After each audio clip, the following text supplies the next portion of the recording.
సంక్షేమ పథకాల గురించి మాట్లాడే నైతిక హక్కు వైసీపీ నేతలకు జగన్ రెడ్డికి లేదు అని ఎమ్మెల్యే యార్లగడ్డ వెంకటరావు అన్నారు.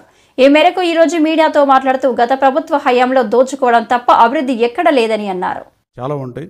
ఇది రాజకీయ విమర్శ కాదని దీని వాస్తవాలు మాట్లాడాలి. రాజకీయ నాయకులు my word against your word లాగా మాట్లాడుకోవడం వల్ల ఈ రాష్ట్ర ప్రజలకు ఒరిగేందేమీ లేదు. నిజాలు మాట్లాడటం వల్ల నిజాలు నిగ్గు తేల్చేలా ఉండి చర్చ చేస్తే పరిష్కారాలు లభిస్తాయి. దేనికైనా ప్రజాస్వామ్యంలో ఏ సమస్యనైనా చర్చల ద్వారానే పరిష్కారం అవుతాయి. అలాగే తర్వాత వైఎస్ఆర్ నవోదయం అని అక్టోబర్లో 17వ తారీఖున పథకం ప్రారంభం మాత్రమే అయింది, కానీ నిజంగా జరగని పరిస్థితి.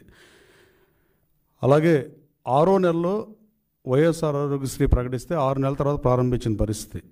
కేవలం అగ్రిగోల్డ్ బాధితులు కూడా టీడీపీ హయాంలో జరిగిందని మీరు విమర్శలు చేసి 8/11/2019 అది కూడా మాట్లాడిన పరిస్థితి. కానీ మీరు చేసింది ఏంటంటే గత ప్రభుత్వం వైఎస్ఆర్ కాంగ్రెస్ పార్టీ అధికారంలో ఉన్నప్పుడు 250 రూపాయలు పెన్షన్ని ఫస్ట్ 6 మంత్స్లో పెంచారు. ఆటో డ్రైవర్లకి 10,000 రూపాయలు ఇచ్చిన మాట వాస్తవం. కానీ మా ప్రభుత్వం అధికారంలోకి వచ్చినాక ఎన్డీఏ కూటమి అధికారంలోకి వచ్చిన తర్వాత పతనం అంచుకి ప్రభుత్వాన్ని ఆర్థిక వ్యవస్థని దిగజార్చిన పరిస్థితి నిజం కాదా? 1950 తర్వాత నిన్న ఎప్పుడు అంటున్నారు మేము చేసిన అభివృద్ధి అంతా ఈ పార్టీ పాడు చేస్తుందని. మీరు చేసిన అభివృద్ధి ఈ రాష్ట్రంలో ఏ ఊరు వాడ ఏ పంచాయతీకి వెళ్ళినా మున్సిపాలిటీకి వెళ్ళినా కార్పొరేషన్కి వెళ్ళినా ఎక్కడికి వెళ్ళినా రోడ్లు చూస్తే తెలిసే పరిస్థితి. గతంలో రోడ్లు వేసే పరిస్థితి చూసాం 1958 నుంచి ఏ ప్రజాప్రభుత్వం అధికారంలో ఉన్నా. ఈ దిక్కుమాల గత ప్రభుత్వం మాత్రం ఈ ప్రభుత్వానికి ఎట్లాంటి దుస్థితి కల్పించిందంటే గుంటలు పుడిచే కార్యక్రమాన్ని చేసుకోమని అంత అధ్వానంగా రోడ్ల స్థితిని దిగజార్చింది వైసీపీ ప్రభుత్వం కాదా? ఈ పాపం మీది కాదా అని అడుగుతున్నా. ఇంకా అభివృద్ధి ఎక్కడ చేశారు మీరు? అలాగే మీరు మమ్మల్ని అడిగే ముందు మీరు ఆత్మావలోకం చేసుకోవాల్సిన అవసరం ఉంది.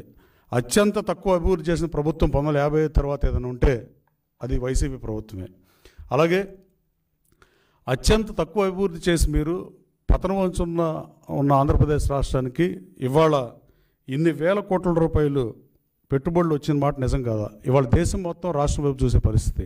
అది రిలయన్స్ కానీ టీసీఎస్ 10,000 ఉద్యోగాలు కానీ లోకేష్ బాబు యోగాలంలో 20 లక్షల ఉద్యోగాలు ఇస్తానని చెప్పినప్పుడు అది అమెరికా వెళ్ళినా ఎక్కడికి వెళ్ళినా డేటా సెంటర్లు తీసుకొద్దాం అనుకున్నా, అలాగే సిబిఆర్ఈ లాంటి కంపెనీలు తీసుకొద్దాం అనుకున్నా.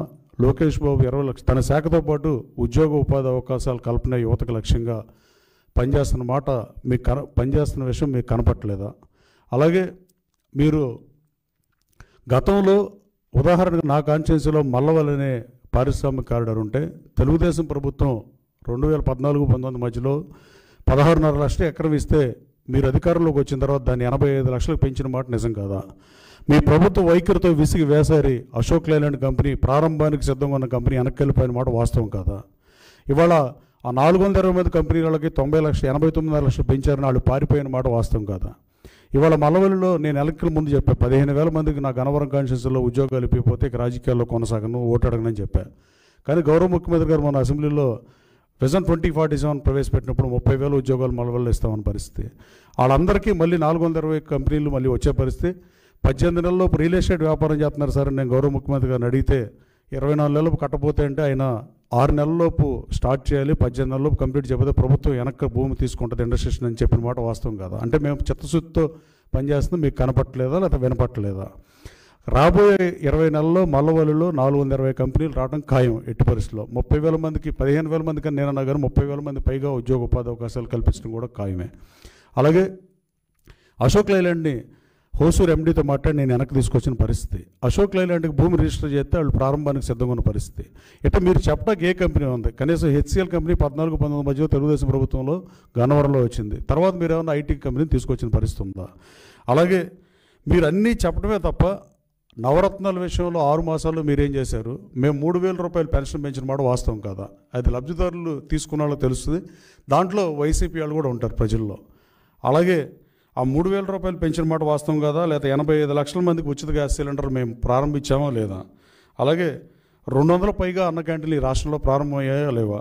అలాగే 26 లక్షల టన్నుల ధాన్యాన్ని ఒక్కరోజు 2 రోజుల్లో మొత్తం ప్రభుత్వం కొనుగోలు చేసిన పరిస్థితి గత మీ ప్రభుత్వ హయాంలో ఎప్పుడైనా జరిగిందా?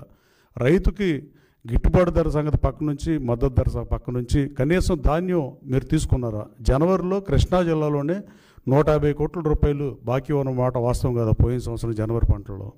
అలాగే ఖరీఫ్కి రబీకి నీరివ్వని పరిస్థితి నిజం కదా. పాలనని గాలి కొదిలి వ్యవస్థల్ని నిర్వీర్యం చేసి రోడ్లను అతలాకుతలం చేసి పరిశ్రమలను పారిపోయేటట్టు చేసి మీరేదో అభివృద్ధి చేస్తే ఆ అభివృద్ధిని ఎన్డీఏ ప్రభుత్వం సరిగా పరిపాలించట్లేదని మీరు అభియోగాలు లోపినంత మాత్రాన ఇది నిజం అవుతుందా? ఎమోషన్స్ మీద ఎన్నికలు జరిగినాయి. ఎక్కడెక్కడో ఉన్న వాళ్ళందరూ 2-3 లక్షల రూపాయలు ఖర్చు పెట్టి టికెట్లు కొనుక్కుని ఓటేసిన పరిస్థితులు ఈ రాష్ట్రంలో గతంలో ఎప్పుడూ లేవు. వాళ్ళు తెలుగుదేశం పార్టీ కూడా గతంలో ఏదో కొద్దిమంది వచ్చి ఓటేసేవాళ్ళు, కానీ విదేశాల నుంచి మొన్న ఏ దేశంలో ఉన్నా వాళ్ళందరూ ఇక్కడికి వచ్చి వైసీపీకి 11 సీట్లు పరిమితం చేసిన మాట వాస్తవం. దీంట్లో మీకు ప్రజలు తిరస్కరించి మీకు 11 సీట్లు ఇస్తే మీరు ప్రతిపక్ష హోదా ఇమ్మని అనడం ఎంతవరకు న్యాయం? ప్రతిపక్ష హోదా ఇస్తేనే నేను సభకు వస్తానన్న పార్టీ ప్రపంచంలో ఒక పార్టీ ఉందని నేను అనుకోవట్లా. అలాగే ఈ 11 మంది శాసనసభ్యులు ప్రజాధనం శాలరీగా తీసుకుంటూ అసెంబ్లీకి రాకుండా కేవలం మీడియా సమావేశాల ద్వారానే మీరు సమస్యలని పరిష్కరిద్దాం అనుకుంటున్నారా? జగన్మోహన్ రెడ్డి గారు ప్రజా దర్బార్ నిర్వహించారు, తండోపు తండాలుగా జనం వచ్చారని రాసిన పరిస్థితిని మన పత్రికలో చూసాం. ఎస్, వచ్చి